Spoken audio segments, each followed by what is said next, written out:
तो hello dear student, आप लोग कैसे उम्मीद करते हैं बहुत अच्छे होंगे। तो मैं नेहाल सर और नेहाल स्टडी सेंटर में आपका स्वागत करते हैं। तो आज क्लास 10 फिजिक्स के पहला चैप्टर प्रकाश का परावर्तन एवं अपवर्तन का बहुत ही इंपॉर्टेंट टॉपिक को पढ़ने जा रहे हैं, जिसका नाम है रिफ्लेक्शन ऑफ लाइट। प्रकाश का परावर्तन। प्रकाश का परावर्तन क्या होता है, इसके कितने नियम होते हैं, कौन कौन सा नियम है, तो इसको बहुत ही आसान भाषा में और आसानी से समझेंगे। तो आप अगर चैनल पर पहली बार हैं तो चैनल को सब्सक्राइब कर दीजिए और अंत तक बने रहिए। चलिए अब आते हैं टॉपिक की ओर। देखिए सबसे पहले यहाँ पर है हेडिंग मेरा प्रकाश का परावर्तन। ये बहुत ही इंपॉर्टेंट है क्लास 10 के लिए।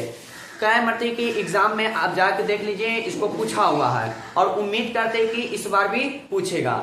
चलिए आइए इसको बहुत ही आसानी से समझते हैं। देखिए सबसे पहले टॉपिक है कि प्रकाश का परावर्तन।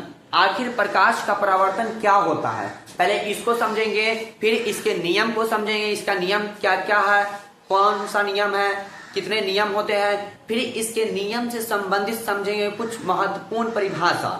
सब इस ही वीडियो में देखेंगे, अंत तक बने रहिए, ठीक है।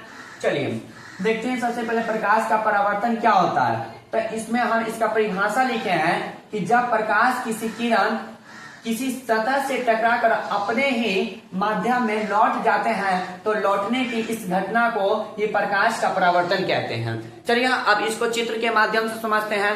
देखिए ये मेरा मान लीजिए कि परावर्तक सतह है, ये कोई किरण आ रहा है, आने के बाद जो ये टकराता है, यही जो घटना जो घटित होते हम लोग को दिखाई देता है, यही घटना क्या कहलाता है, तो प्रकाश का परावर्तन कहलाता है। क्या कहलाता है, प्रकाश का परावर्तन।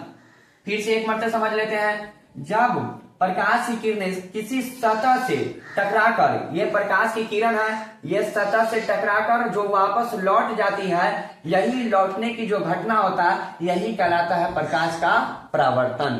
उम्मीद करते हैं कि प्रकाश के परावर्तन को समझ गए होंगे एकदम आसान भाषा में, कि जब प्रकाश की किरणें किसी सतह से टकराकर अपने ही माध्यम में, देखिए यहाँ से आया, ये टकराया और टकराने के बाद फिर यहाँ से ऐसे लौट गया। यहाँ पर देखिए चिन्ह, देखिए ये आ रहा और ये क्या कर रहा है, जा रहा है। मतलब ये आया प्रकाश और परावर्तक सतह से टकराकर ये फिर अपने ही क्या हुआ, अपने ही दिशा में लौट गया, अपने ही माध्यम में लौट गया। यही मेरा जो कहलाता है सो प्रकाश का परावर्तन कहलाता है। अब प्रकाश के परावर्तन के नियम कितने हैं और कौन कौन सा है उसको देखते हैं। तो यहाँ पर हम लिखे हैं प्रकाश के परावर्तन का नियम।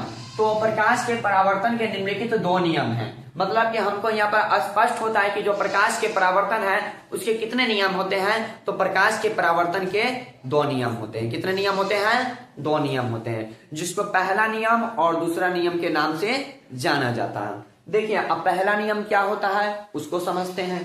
देखिए तो प्रकाश का परावर्तन का पहला नियम कहता है कि आपतित किरण, परावर्तित किरण तथा आपतन बिंदु पर डाला गया अभिलंब तीनों एक ही बिंदु पर स्थित होते हैं या एक ही बिंदु पर होते हैं। हमको मालूम है कि ये जो अभी परिभाषा बोले आपको कुछ भी समझ नहीं आया होगा, लेकिन यहाँ पर देखिए एक प्यारा सा हम एक चित्र बनाए हैं, आपको बहुत ही प्यार से इस चित्र के माध्यम से आपको समझाएंगे। बस अंत तक बने रहिए, वीडियो थोड़ा लंबी होगी, घबराइए नहीं, पूरा समझाएंगे आपको बस इसी वीडियो में।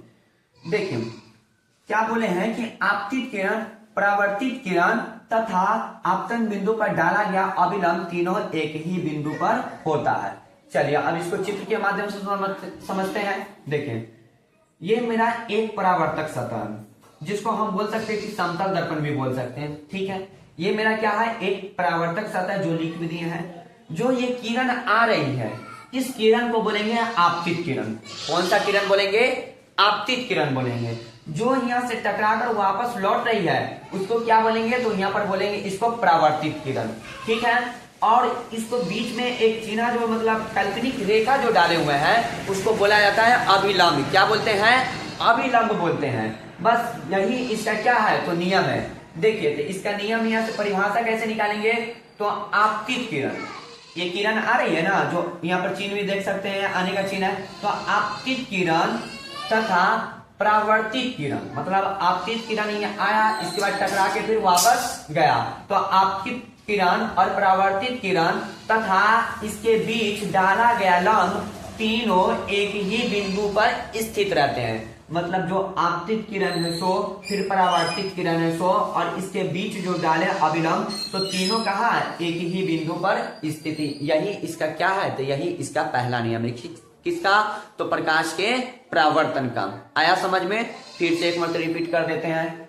आपतित किरण, परावर्तित किरण और इसमें डाला गया अभिलंब तीनों एक ही बिंदु पर स्थित रहते हैं, यही इसका पहला नियम कहता है। ठीक है, अब आते हैं इसके दूसरे नियम पर। इसका दूसरा नियम क्या है, तो आपतन कोण परावर्तन कोण के बराबर होता है। मतलब कि जो कोण जो आ रहा है यहाँ पर, जो ये आपतित किरण जो आ रही है जो और अभिलंब के बीच जो बना कोण, इसी को बोलते हैं आपतन कोण।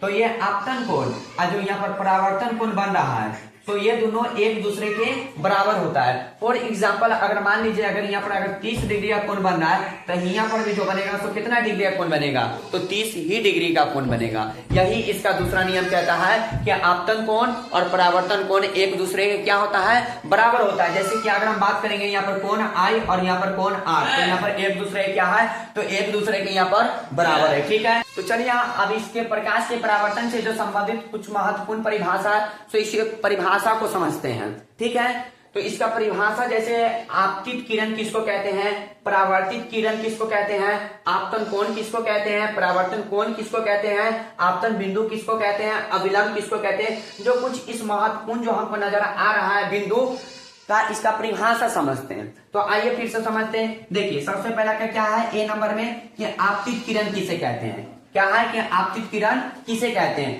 तो इसको ध्यान से समझिएगा, तो हम एक लाइन में इसको बोल सकते हैं कि परावर्तक सतह पर आने वाली किरण को आपतित किरण कहते हैं। ये किरण यहाँ पर क्या कर रही है, आ रही है, तो परावर्तक सतह पर आने वाली किरण को आपतित किरण कहते हैं। चलिए ये समझ में आ गया। अब जानते हैं कि परावर्तित किरण क्या होता है। तो दर्पण से टकराकर या परावर्तक सतह से जो टकराकर जो किरण जाती है, उसी को परावर्तित किरण कहते हैं।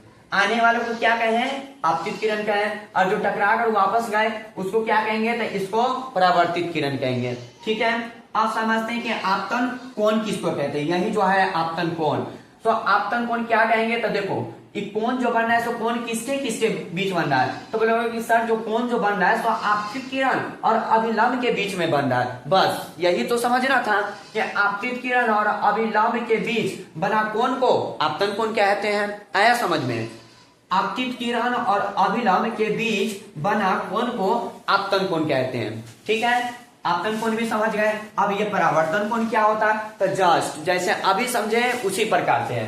परावर्तन कोण कहाँ पे बन रहा है, तो अभिलंब और परावर्तित किरण के बीच में बन रहा है। तो सेम इसी प्रकार से इसका भी परिभाषा बोल देंगे कि अभिलंब और परावर्तित किरण के बीच बना कोण को परावर्तन कोण कहते हैं। बात समझ में आया कि नहीं आया समझ में?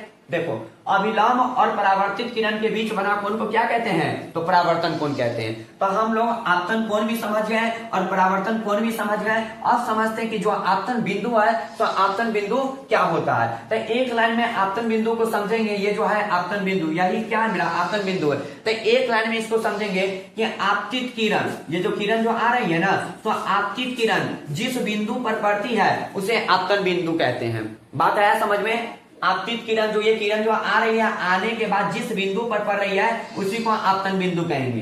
तो एक लाइन में बोलेंगे कि आपतित किरण जिस बिंदु पर पड़ती है, आपतित किरण परावर्तक सतह के जिस बिंदु पर पड़ती है उसे आपतन बिंदु कहते हैं। ठीक है, चलिए मेरा एक लास्ट बच गया क्या, अभिलंब। तो अभिलंब तो सबसे आसान है, बस थोड़ा सा नहीं और बने रही, थोड़ा सा 1 मिनट बस।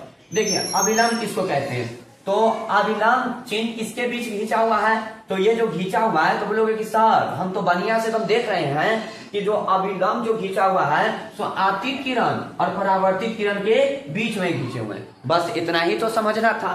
तो अब बोल देंगे इसका परिभाषा कि आपतित किरण और परावर्तित किरण के बीच डाला गया एक लंब को अभिलंब कहते हैं, या एक क्या डाला गया है, अभिलंब डाला गया। बस बोलेंगे कि आपतित किरण और परावर्तित किरण के बीच डाला गया लंब को अभिलंब कहते हैं, या बोल सकते हैं कि परावर्तक सतह पर डालने वाली लंब को अभिलंब कहते हैं। आपको जो अच्छा लगता है सो बोलिए। आपतित किरण परावर्तित किरण के बीच डाला गया लंब को अभिलंब कहते हैं, चाहे परावर्तक सतह पर पड़ने वाली लंब को अभिलंब कहते हैं। तो ये था बहुत ही इंपोर्टेंट आप देख सकते हैं जो भी एग्जाम हुआ है अभी तक हर बार ये पूछा गया क्वेश्चन है और उम्मीद करते कि इस बार भी पूछेगा। ठीक है, तो प्रकाश का परावर्तन तथा अपवर्तन का जो एक मस्ट इंपोर्टेंट 5 नंबर में जो पूछता है कि प्रकाश का परावर्तन क्या है और इसके कितने नियम होते हैं, इसके नियम का क्या करें, वर्णन करें। तो आज की क्लास में हम इसको क्लियर कर लिए हैं। अगर चैनल पर पहली मरते हैं तो चैनल को सब्सक्राइब कीजिए और वीडियो पसंद आए तो वीडियो को लाइक कीजिए। फिर मिलते हैं नेक्स्ट क्लास में। Best of luck.